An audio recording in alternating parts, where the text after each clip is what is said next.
안녕하십니까. 한국기독공보에서 들려드리는 12월 넷째 주 주요 소식입니다. 대한예수교 장로회 총회가 전국 62개 노회 임원들과 만나 처음 사랑의 회복과 교단 화합을 위한 소통의 시간을 가졌습니다. 지난 19일 열린 간담회에서 정훈 총회장은 이번 회기의 핵심 가치로 사랑의 회복을 꼽았습니다.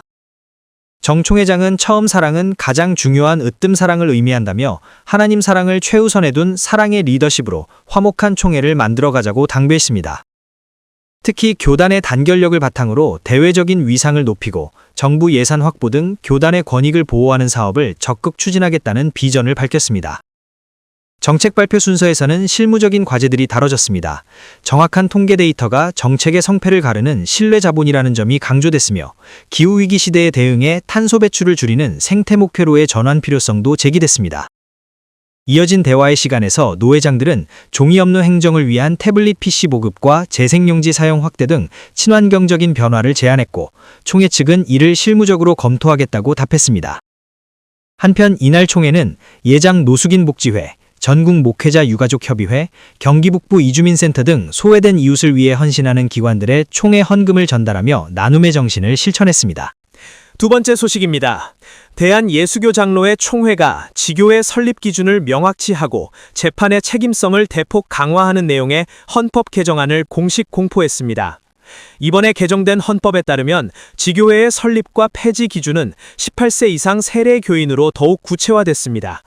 특히 눈에 띄는 변화는 총회 재판국의 운영 방식입니다. 앞으로는 재판 판결의 공정성 논란을 해소하기 위해 총회 결의를 통해 재판국원을 교체할 수 있는 근거가 마련됐습니다. 또한 재판서를 작성할 때 소수 의견을 낸 국원의 이름과 의견을 반드시 기재하도록 했습니다. 이는 대법원 판례와 마찬가지로 판결의 투명성을 높이고 재판 과정에서의 책임감을 부여하기 위한 조치입니다. 이번 헌법 개정안은 전국 69개 노회 중 67개 노회가 찬성하며 95%가 넘는 압도적인 지지 속에 가결됐습니다. 교단의 법적 기틀을 바로 세우고 재판의 신뢰도를 높이겠다는 총회의 의지가 담긴 이번 헌법 개정안은 공포와 동시에 본격적인 시행에 들어갔습니다. 다음 소식입니다. 총회 훈련원이 목사와 장로를 대상으로 하는 계속교육 제도에 대해 37년 만에 처음으로 대대적인 종합진단을 실시했습니다. 조사 결과 교육 훈련의 의무화와 강화가 필요하다는 의견에 80%에 육박하는 압도적인 공감대가 형성된 것으로 나타났습니다. 구체적으로 보면 목사 계속교육 의무화에 77.9%, 장로 계속교육 의무화에 대해서도 78%가 찬성표를 던졌습니다. 특히 교육의 질적 평화를 요구하는 목소리가 컸습니다.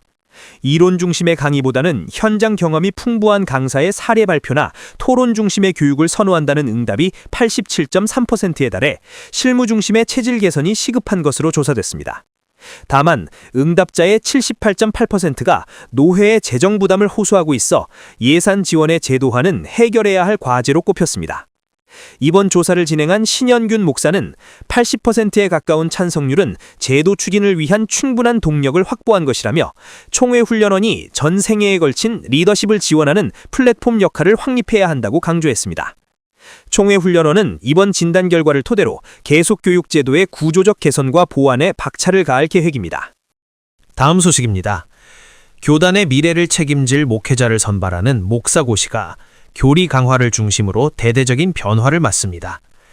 총회 고시위원회 연구위원회는 최근 회의를 열고 헌법 시험부터 면접과 논술까지 고시 전 과정에서 교리 검증을 대폭 강화하기로 뜻을 모았습니다. 이번 개편은 신학생들이 사회적 이슈나 감성 목회에는 익숙하지만 정작 장로교 목회자의 뼈대인 기본 교리 이해는 부족하다는 우려에서 시작됐습니다. 이단이 기승을 부리는 혼란스러운 상황에서 교단 목회자로서의 정체성을 분명히 하겠다는 취지입니다. 구체적으로는 헌법 시험 내 교리 문항 비중을 대폭 높이고 면접에서는 12신조 등 핵심 교리 질의를 의무화하는 매뉴얼을 만들 계획입니다. 논술 역시 주기적으로 교단 교리와 정체성에 관한 주제를 출제해 예비 목회자들이 평소 교리 학습에 매진하도록 유도하기로 했습니다. 시대 흐름을 반영한 변화도 눈에 띕니다. 그동안 고수해온 이른바 3대지 형식의 설교 평가에서 벗어나 실제 목회 현장의 대세인 스토리텔링 등 다양한 설교 형식을 인정하는 객관적인 채점 기준표를 도입할 예정입니다. 고시위원회는 이번 논의 내용을 구체화해 향후 실행위원회에 정식 안건으로 상정할 방침입니다. 한국기독공보에서 들려드리는 12월 넷째 주 라디오 기독공보를 마칩니다. 청취해주신 여러분 고맙습니다.